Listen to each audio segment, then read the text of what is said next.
원리를 조절함. 주님의 말씀. 아들아, 너는 아직도 모르는 것이 많으니 더 배워야 한다. 2절. 제자의 말. 주님, 그것이 무엇입니까? 3절. 주님의 말씀. 내가 원하는 것은 무엇이든지 오직 나의 원의를 따르는 것이어야 한다. 자신을 사랑하는 사람이 되지 말고 나의 원의를 채우는 데 힘써라. 내게 있는 어떤 바람이 너를 강력하게 이끌 때가 있을 것이니 그때는 그 바람이 나의 영광을 위하여 일어난 것인지 혹 너의 편의를 위하여 일어난 것은 아닌지 자세히 살펴보아라. 그 원의가 나에 관한 것이면 내가 어떻게 섭리하든지 내가 만족할 것이며 만일 내 편의를 위한 것이라면 오히려 방해와 괴로움이 될 것이다. 4절. 그러므로 내가 무슨 원의를 품었더라도 내게 먼저 묻기 전에는 거기에 너무 마음을 두지 마라. 처음에 이보다 더 좋은 것이 없다고 생각할 정도로 그것을 좋아하다가 후에 그것이 내 뜻에 맞지 않아 후회하게 될까 봐 두렵다. 어떤 것이 내 뜻에 맞는다고 반드시 좋은 것이라 할 수 없으며 뜻에 맞지 않는다고 바로 피할 것도 아니다. 좋은 일을 연구하는 데 있어서나 좋은 원의에 있어서나 적절한 때 적절하게 제지하는 것이 좋다. 혹시 정신이 나태하여 분심이 생길까? 분수를 몰고 하다가 남에게 악한 표양이 될까? 다른 사람이 반대하여 내가 갑자기 혼란스러워지고 넘어질까 하는 염려가 있기 때문이다. 5절. 때로는 육정을 누리고 좋은 것이든 좋지 않은 것이든 강제로라도 육정을 이성에 굴복시키는 일에 힘써야 한다. 모든 면에서 육정이 이성에 굴복할 때까지 사소한 것에 만족할 줄 알고 순박한 것을 즐겨라. 또한 자신에게 맞지 않는다는 것이 있다고 원망하지 않을 때까지 자신을 채찍질하고 종과 같이 다스려야 한다. 이상입니다. 네. 오늘 11장을 함께 나누겠습니다. 11장은 마음의 온의를 조절함이라고 하는 제목인데 질문이 이렇게 시작합니다. 아들아 딸아 너는 아직도 모르는 것이 많으니 배워야 한다 라고 얘기를 시작하네요. 그러면 주님 그게 뭡니까? 라고 하는 제자의 질문에 대한 주님의 답변이라는 형식을 가지고 얘기를 시작하는데 더 배워야 할 게 뭐가 있을까? 그래요. 온이라고 하는 건 바라는 마음이잖아요. 바라는 마음.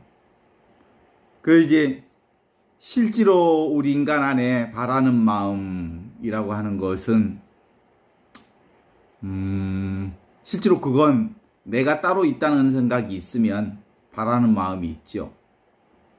내가 따로 있다는 생각이 있으면 찾을 것도 있고 바라는 것도 있고 구할 것도 있고 원하는 게 있죠.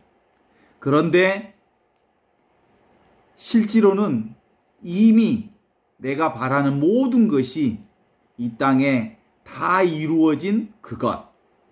그래서 실제로는 바랄 것이 없다는 말을 여기서는 전제하는 거예요. 왜냐하면 따로 있는 것은 우리의 착각이요, 우리의 허상이요, 망상이라고 하는 것을 안다면 우리가 원하는 것 자체가 사실상 이미 이 세상에 다 주어져 있다, 온전히 부족함 없이 다 만들어져 있다라고 하는 것이 오늘 이 말씀의 주제죠. 그래서 네가 원하는 것이 무엇이든지 오직 나의 원의를 따르는 것이어야 한다라고 해답을 먼저 전제하는 거거든요. 네 원하는 것은 나에게 부합한 것이어야 한다라는 거예요. 그 내가 뭐예요? 지금 바로 이것. 지금 여기 이것. 그것에 부합한 것이어야 한다. 그래요.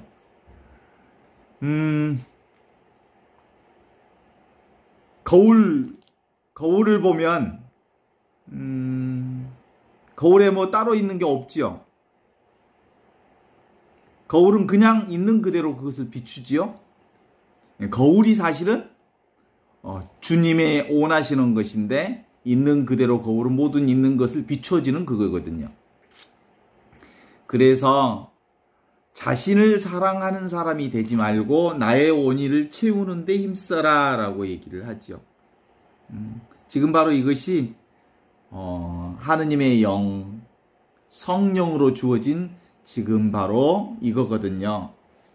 그래서 로마서 8장 9절에 보면 이렇게 나옵니다. 하느님의 영이 여러분 안에 사시기만 하면 여러분은 육 안에 있지 않고 성령 안에 있게 됩니다. 누구든지 그리스도의 영을 모시고 있지 않는다면 그는 그리스도께 속한 사람이 아닙니다. 라고 말하는 거예요.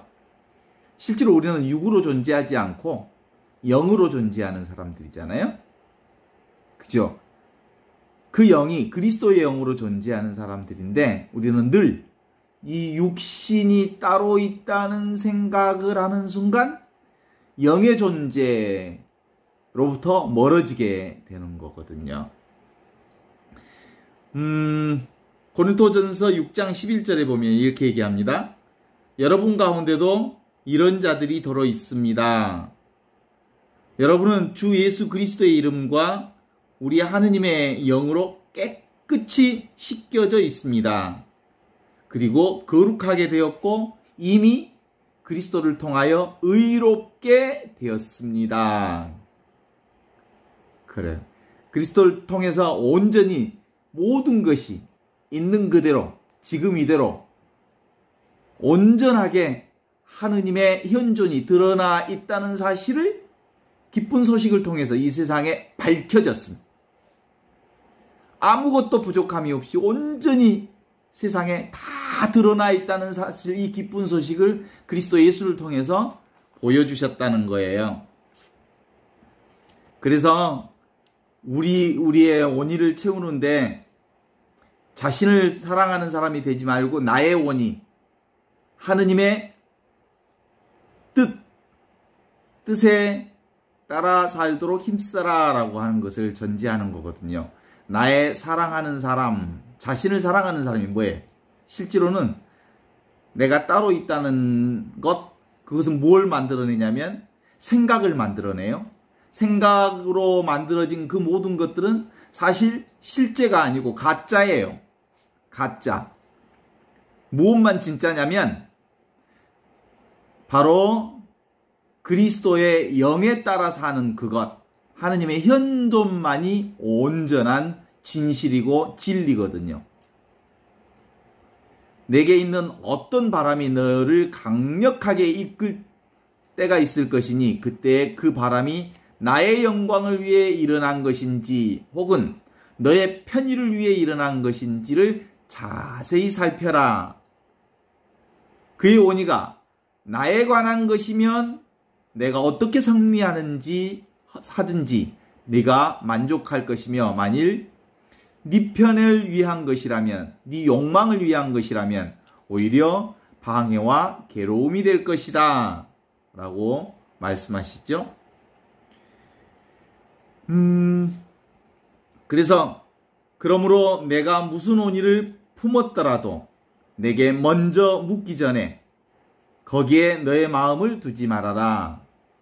처음에 이보다 더 좋은 것이 없다고 생각할 정도로 그것을 좋아하다가 후에 그것이 내 뜻에 맞지 않아 후회가 될까 두렵다. 그래요. 그리스도의 영 안에서 사는 것, 그것이 우리의 전부인데 그리스도의 영이 뭐라고요? 그리스도의 영으로 사는 게 지금 여기 이것으로 사는 거예요. 이 순간순간 함께하는 그리스도의 영으로 사는 거죠. 예수님을 죽은 이들 가운데서 일으켜 세워주신 분의 영께서 여러분 안에 사시면서 그리스도를 죽은 이들 가운데서 일으켜 주신 그분께서 여러분의 안에 사시는 당신의 영을 통해 여러분의 죽을 육신도 다시 살려주실 것입니다. 그래. 우린 그리스도 안에서 모두 죽은 사람들이죠? 그죠? 그리고 다시 그리스도 안에서 모두 다시 산 사람들이죠? 그러니까 그리스도 안에서 죽어서 그리스도 안에서 다시 산 사람들은 육으로 살지 않고 영으로 사는 사람들이거든요. 그래요. 그래서 어떤 것이 네 뜻에 맞다고 반드시 좋은 것이라고 할 수 없으며 뜻에 맞지 않는다고 바로 피할 것도 아니다. 좋은 일을 연구하는 데 있어서 좋은 원의에 있어서나 적절한 때 적절하게 제재하는 것이 좋다. 혹시 정신이 나태하여 분심이 생길까 분수를 모르고 하다가 남에게 악한 표양이 될까 다른 사람에게 반대하여 내가 갑자기 혼란스러워지고 넘어질까 하는 염려가 있기 때문이다. 실제로 주님의 성령 지금 현존하는 지금 바로 이것 주님의 영으로 살지 않으면 늘 내 생각에 끄달려서 내 편의에 맞게 살다가 성령을 거스릴까 두렵다라고 하는 것을 우리에게 말씀해 주시죠. 5절에 보면 이렇게 얘기합니다. 때로는 육정을 누르고 좋은 것이든 좋지 않는 것이든 강제로라도 육정을 이성에 굴복시키는 일을 힘써야 한다. 여기서 말하는 이성이라고 하는 게 뭐예요? 지금 여기 이것에 굴복시켜야 한다. 성령께 굴복시켜야 한다. 현존하신 그분께 온전히 굴복시켜야 한다라고 하는 거예요. 그래서 에고, 내가 따로 있다고 생각하는 이 에고의 조작질로부터 자유로워질 수 있다라고 하는 거예요. 모든 면에서 육정이 지금 바로 이것에 굴복할 때까지 사소한 것에 만족할 줄 알고 순박한 것을 즐겨라. 또 자신에게 맞지 않는 것이 있다고 원망하지 않을 때까지 자신을 채찍질하고 종과 같이 에고를 다스려야 한다. 이런 거예요. 네? 우리는 에고로 살지 않고 육정으로 살지 않고 뭘로 살아요? 성령으로 사는 사람이다. 라고 하는 것을 말씀해 주십니다.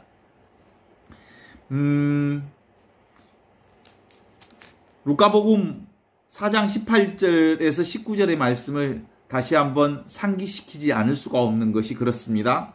주님께서 나에게 기름을 부어주시니 주님의 성령이 내 위에 내리셨다. 주님께서 나를 세상에 보내시어 가난한 사람들에게 기쁜 소식을 전하게 하시고 묶인 사람들에게 해방을 선포하며 눈먼 이들을 다시 보게 하고 억압받는 이들에게 해방을 시켜 내보내시며 주님의 은혜해를 선포해 주셨다. 이게 바로 그 은혜의 해가 뭐예요? 성령께서 우리와 함께 하는 해. 이게 바로 주님께서 선포하시는 구원의 기쁜 소식. 이게 성령으로부터 받은 하나님의 선물이요, 은혜요, 축복의 복음 말씀이다. 라고 말씀드릴 수 있죠. 그렇습니다. 그냥 성령으로 산다는 것은 그냥 존재하는 거예요. 그냥 보는 거예요. 그냥 느끼는 거예요. 그냥 사는 거예요. 그냥 현존하는 거예요. 거기에 그냥 현존한다고 하는 것, 그게 뭐냐면 하나님의 영과 함께 사는 거예요. 거기 안에 2차로 이제 뭐가 툭 들어가면 에고가 치고 들어오는 거냐면 생각이 들어오는 것이 에고가 치고 들어오는 거예요. 그냥 존재하고 그냥 느끼고 그냥 보고 그냥 살아내면 되는 거거든요. 그것이 바로 있는 그대로 지금 이대로를 우리가 수용하고 받아들이고 사는 성령의 삶이거든요. 그건 아무런 부족함이 없는 온전한 삶이라고 말할 수 있습니다. 주님은 영이시지요. 그리고 주님의 영이 계시는 곳에 온전한 자유가 있습니다. 고린도 후서 3장 17절의 말씀이거든요. 그래서 성령의 칼은 바로 이 하느님의 말씀으로 우리 가운데 계십니다. 에페소서 6장 17절에 보면 구원의 투구를 받아 쓰고 성령의 칼을 받아 주십시오.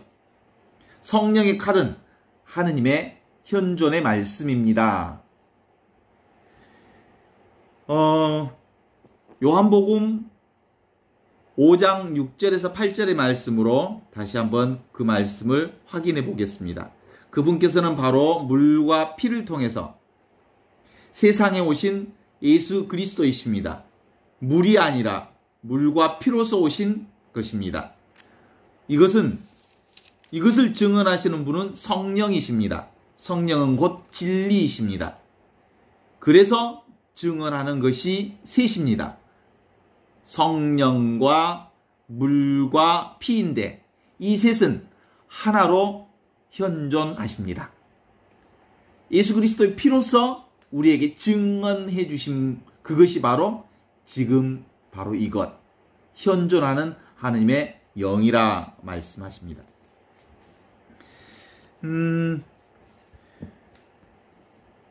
그래서 우리가 사는 것이 너무너무 성령께서 사는 삶은 가장 자연스러운 삶이 그냥 존재하는 거예요. 그냥 지금 여기 현존하는 거거든요. 그래서 지금 여기 이것에 하느님의 현존이 온전하게 다 빈틈없이 온전하게 남김없이 다 드러내 있습니다. 그냥 있음. 이게 이제 우리 삶의 스펙트럼 전체거든요. 우리 삶 전반이 지금 바로 이렇게 있어요. 그런데 이 스펙트럼은 어디에서 어디까지냐면 잠자고 있는 데서부터 시작해서 잠자고 있는 것이 뭐예요? 졸고 있는 거죠? 혼침의 상태에 있는 거거든요. 그 다음에 저 마지막 끝단에는 뭐예요? 산란함. 수많은 생각 속에 아주 온갖 생각으로 산란한 생각 속에 있는 거거든요. 그러니까 이 스펙트럼이라고 하는 건 내가 완전히 잠에 빠져 있는 상태이거나 또는 소만 생각에 갇혀 있는 삶이죠. 근데 실제로 성령께서는 이런 잠자고 있는 상태도 아니고 산란한 상태도 아니고 그냥 있는 것, 존재하는 그 자체가 현존의 상태로 있는 거거든요. 그래서 보이는 자와 보이는 대상이 실제로 이것 하나로 존재하고 있거든요. 그런데 이 지금 여기 있음에 초점이 맞추지 않으면 우리 옛날에 그 사진 찍을 때 필름으로 사진 찍을 때 초점이 안 맞으면 필름 현상으로 보면 흔들려 나오잖아요. 그리고 정확하게 보이지 않잖아요. 그리고 이게 흔들리면 상이 제대로 안 잡히잖아요. 그래서 가만히 있으면 움직이지 않는 상태에서 그 필름을 그대로 가만히 있는 상태에서 찍으면 상이 제대로 잡히거든요. 근데 이게 흔들리거나 그리고 초점이 맞추지 않는 상태, 이게 잠잔 상태고요. 흔들린 상태가 뭐예요? 생각에 가득 차 있어서 이쪽 저쪽으로 휘둘리는 상태거든요. 그러면 이 있는 그대로의 상이 잘 잡히지 않는 거라고 말할 수 있죠. 그래서 성령 안에 사는 있는 그대로의 이 상이 정확하게 잡히려면 뭐예요? 멈춰야 되는 거거든. 뭐가? 꿈에서 깨어나야 하고 잠에서 깨어나야 하고 생각의 조작질로부터 끌려다님으로부터 나를 내려놓아야 한다는 거죠. 이 두 상태가 벗어난 상태가 바로 성령 안에 있는 상태거든요. 그래서 이게 바로 어떤 의미로 보면 어떤 상태일까요? 무심함. 있음 그대로 들을 수 있음. 그냥 들리는 이 상태, 그냥 보는 이 상태, 그냥 느끼는 이 상태, 그냥 아는 이 상태. 이게 지금 하느님 안에서 있는 거거든요. 그런데 제가 오늘 저의 첫 본당인 고흥을 갔다 왔거든요. 고흥에 가면 옛날 기억이 있어요. 사물을 이렇게 지나가는 경치를 보다가 옛날 30년 전 첫 본당을 이렇게 보면 그냥 안 보여요. 과거의 경험으로 이것이 보여요. 그래서 있는 그대로 못 봐요.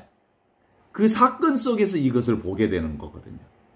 그래서 실제로 성령으로 본다는 것은 있는 그대로 지금 어떤 사건이 생각이 개입되어서 보는 게 아니라 아무 사건 개입 없이 있는 그대로를 볼 수 있는 거거든요. 이게 바로 지금 이대로 보는 거거든요. 어떤 대상을 볼 때요, 그냥 보는 거예요. 그냥 듣는 거예요. 그냥 있는 거예요. 그냥 살아있음. 이 상태가 하느님 안에 있는 상태라고 보면 되는 거죠. 기본적으로 우리가 거울을 보면 뭐예요? 거울 안에 수많은 것들이 비추지요? 거울이 바로 지금 있는 그대로의 내 상태고, 그 거울은 있는 그대로의 모든 것을 비춰요. 그런데 이 거울이 막 움직이거나 그러면 상이 제대로 안 잡히죠. 그래서 이 거울에 뭔가 많이 끼면 제대로 안 잡히지요. 제대로 낀다는 게 뭐예요? 먼지가 가득 끼어 있다, 이 말은 생각으로 가득 차 있다, 그러면 있는 그대로 그것이 안 보여요. 오늘 지금 바로 이것, 도망갈 수 없는 이 현실, 이게 바로 하느님과 함께 있는 이거거든요. 그렇게 살 때 우리는 있는 그대로의 그것에 온전하게 바라볼 수 있어요. 그래서 보통 이것 자체는, 거울이라고 하는 것 자체는 그 누구도 끼어들 수 없어요. 그러나 모든 것을 다 비추고 있죠. 그래서 전체를 비추고 있는 거거든요. 그래서 이것을 신비롭고 성스럽다고 그래요. 영어로 성스럽다는 것을 홀리라고 그러죠. 홀리라는 말을 다른 말로 표현해 보면 전체를 드러내 보이기 때문에 홀리, 거룩하다라고 말한다는 거지. 생각, 감정, 오간, 요것들을 내려놓으면 있는 그대로, 지금 이대로 그것들이 온전하게 드러나 보여질 수 있습니다. 이게 눈에 비치는 모든 것들은 다 변하잖아요. 우리의 몸도 변하고요. 우리의 느낌도 변하고요. 우리의 갱년기의 생각들도 변하고요. 그리고 욕망도 변하지만 지금 여기 이것은 변하지 않는 것으로서 우리 눈앞에 너무나도 분명하고 자명하게 들려 있어요. 동서고금 전체를 막론하고 사실은 지혜라고 하는 것은 이것을 가리키는 거예요. 이것. 눈앞에 이것.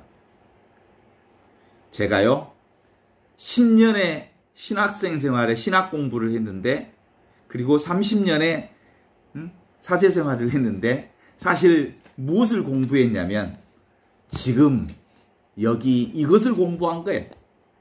무엇을 전하고자 하는 것이 찾았냐면 지금 눈앞에 있는 이것을 찾았던 거예요.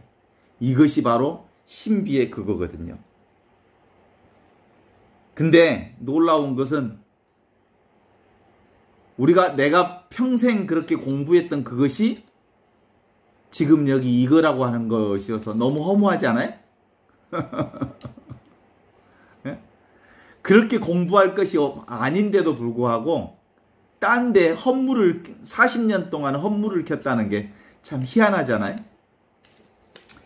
그래. 지금 바로 이것이 하느님께서 함께 계시는 그것이랍니다. 우리 마태복음 1장 1절에 보면 그렇게 나오잖아요. 그리스도 예수의 족보, 하느님의 현존이 어떻게 이 세상에 드러났는지를 고백하는 그리스도의 족보를 얘기하죠.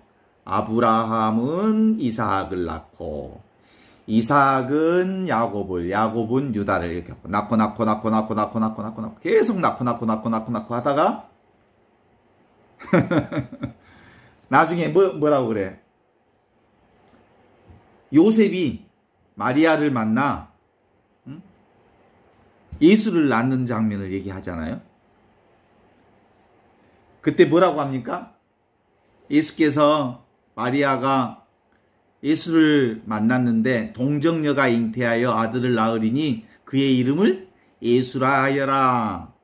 그는 사람들을 죄에서 구원하실 분이다. 그의 이름을 예수, 임마누엘이라 하여라.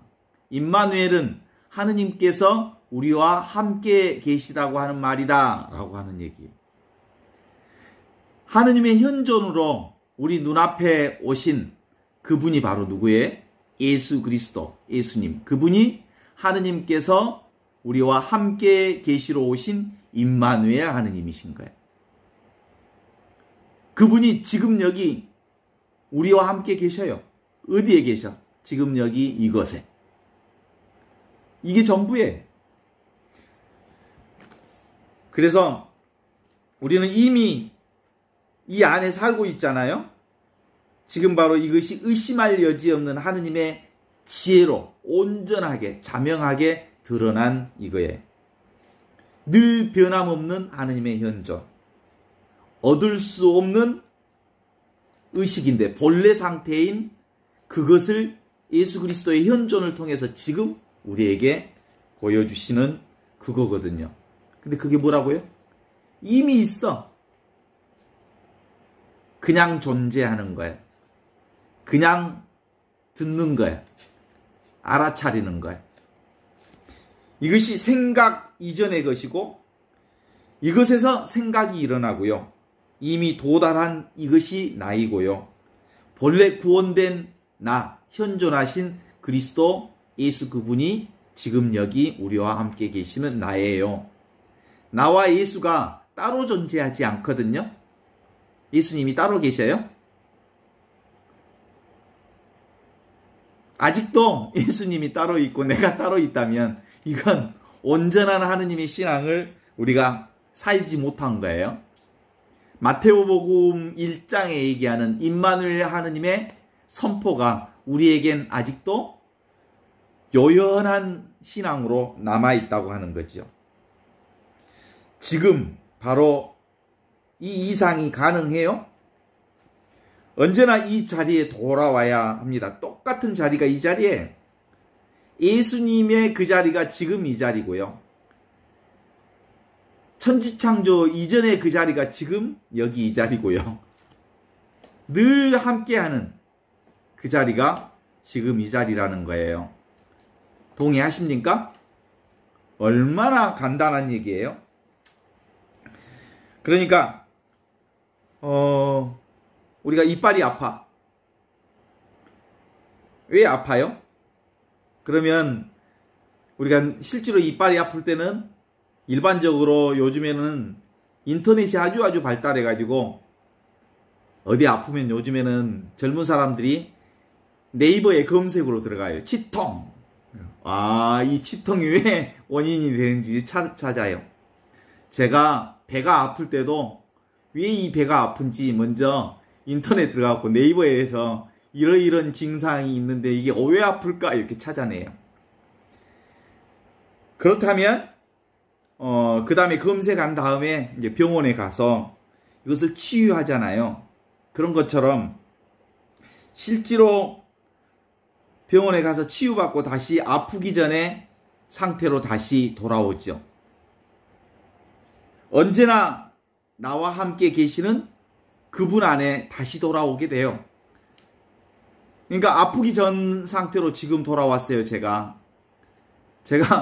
한 달 전에 어마어마하게 아팠는데 지금 아픈 적이 없어요. 그리고 아픈 기운도 없고요.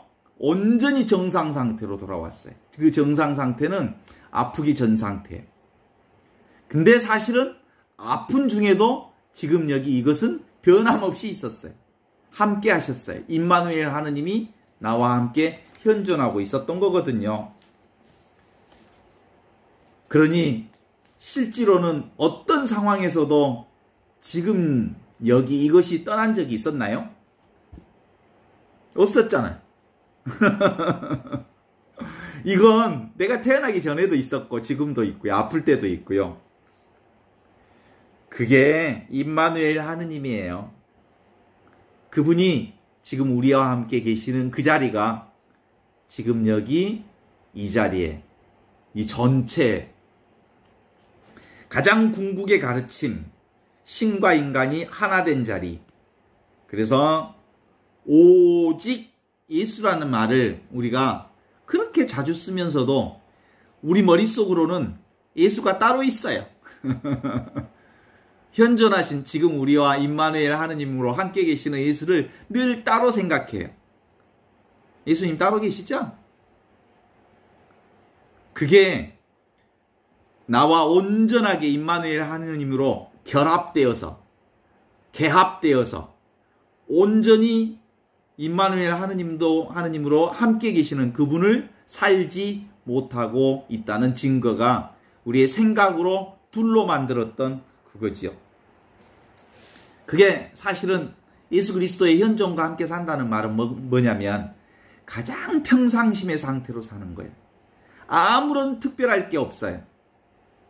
그런데 우리는 언제 예수님을 주로 깨닫는다고 하냐면 무슨 특별히 좋은 축복이 우리 가운데 이루어졌다고 일이 잘 풀릴 때 또는 어떤 특별한 체험을 할 때 또는 특별히 무슨 신비 체험을 할 때 그분이 우리와 함께 계신 것처럼 생각하는데 그렇지 않아요.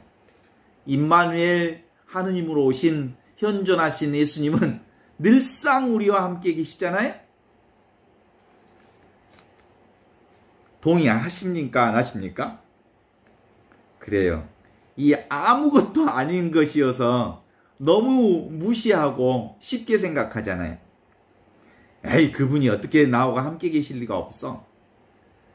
내가 죄를 많이 지었는데, 내가 딴 생각을 하고 있었는데, 아니, 우리가 딴 생각을 하든 죄를 짓든 어떻든 그 어떤 상황에서든 아프든 어떤 상황에서든 우리와 함께 계신 그분이 우리와 함께 계시거든요.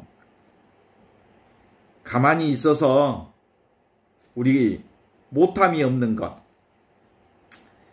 이게 우리 인간의 관념, 우리 인간의 생각, 그것이 따로 있다는 생각 때문에 그분의 현존 안에 우리가 같이 있음을 알아차리지 못할 뿐 그분은 늘 임마누엘 하느님으로 우리 가운데 함께 계심을 믿습니까? 그쵸? 언제나 이거예요.